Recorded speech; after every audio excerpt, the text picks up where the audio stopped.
Parkway Manor, it's Mrs. Ruth. I'm so excited. It's nap time at our house, so I thought it would be the perfect time to read you all one of my favorite books.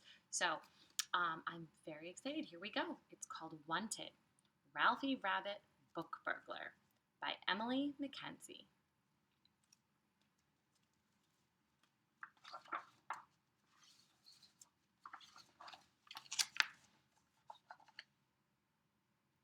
Some rabbits dreamed of lettuce and carrots. Others dreamed of flowering meadows and juicy dandelions. But Ralfy was a little bit different. Ralfy drew books.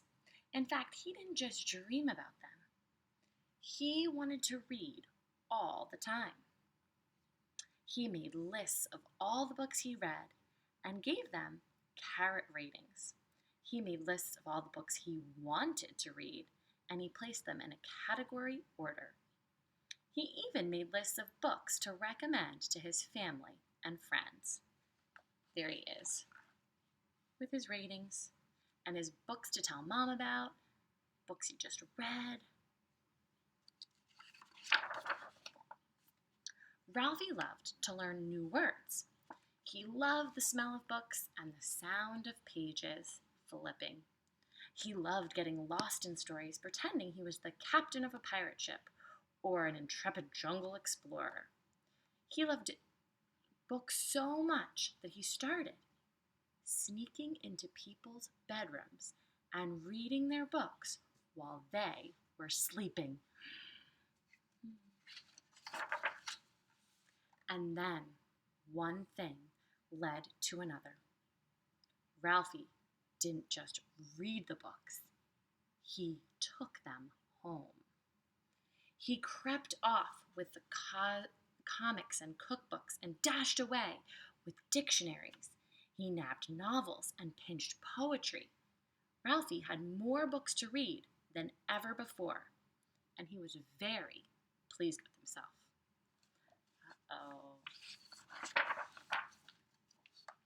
Arthur, that's him, loved reading too. He had shelves buckling with fairy tales and bookcases bursting with picture books.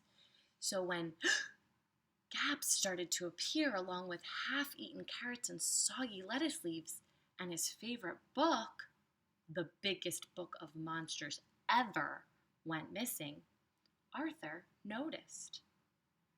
Someone was taking Arthur's books. There's that sneaky Ralfy. It was time to find out who. Arthur assembled his special surveillance kit.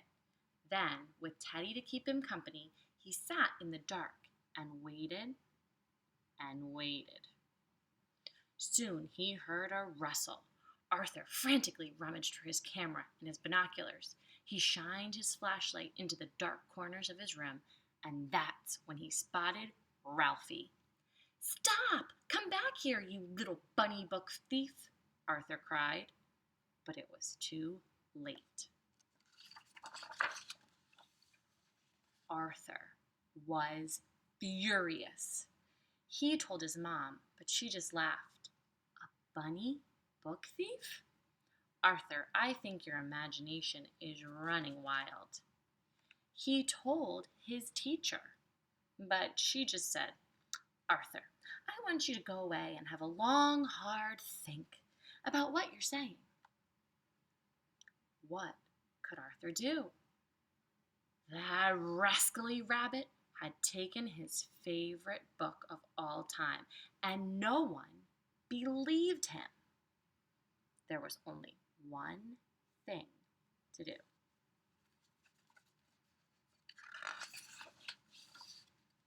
"Hello, hello, hello?"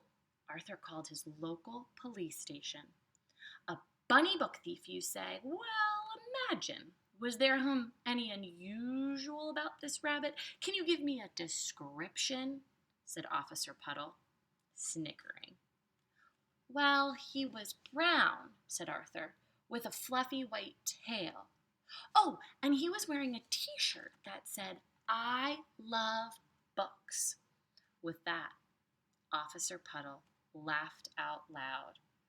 "I'll let you know if we discover anything," he snorted. There's left. Ha ha ha ha.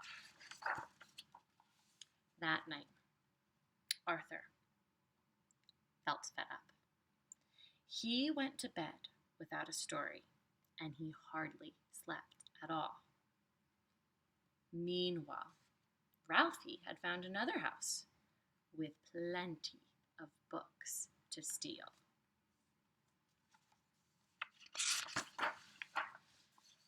But this time, Ralfy was in big trouble. He had burrowed up into Officer Puddle's house.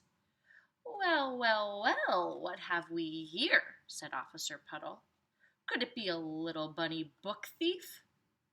Arthur was right all along. Officer Puddle called Arthur right away and told him he had caught the culprit red-handed. "Please come to the police station first thing tomorrow to identify your bunny book thief," he said. Easy, thought Arthur. There can't be many rabbits who wear "I love books" t-shirts.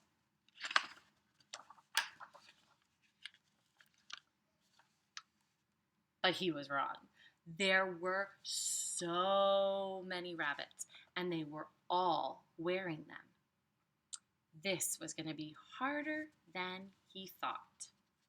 But then Officer Puddle pressed a big red button, and an alarm rang. And do you see Ralfy? A conveyor belt of goodies started moving in front of the bunny lineup. As lettuce, leaves, carrots, apples, and dandelions whizzed by, all the rabbits began to feast, except for one. Ralfy just wasn't interested until a very special treat passed by. What do you think it's going to be? Ralfy couldn't resist. In a frenzy, he started flicking through a pile of books. "Aha! Gotcha," said Officer Puddle. "You're in big trouble." "I'm sorry," stammered Ralfy. "I'm just can't get enough of books." Suddenly, Arthur began to feel sorry for Ralfy. After all, it was only because he loved books so much that he had managed to get himself into trouble. "If you want lots and lots of books to borrow," said Arthur, "I know exactly where you can get them."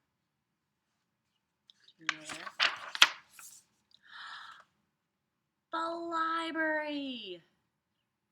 There's Ralfy and Arthur. Right down there. Ralfy and Arthur are best book buddies and love reading together whenever they can. And they, especially Ralfy, always take the books back. The library is their favorite place. Note to the reader: the next time you stop by your local library, be on the lookout. You might just might, spot Ralfy and Arthur reading there too. So that was my book, Wanted, Ralfy Rabbit Book Burglar. I hope you enjoyed it, and it was so much fun reading with you. I will be back to read some more books, and maybe I'll even let Eleanor join, although she just really likes to eat them. All right, bye Parkway Manor, miss you.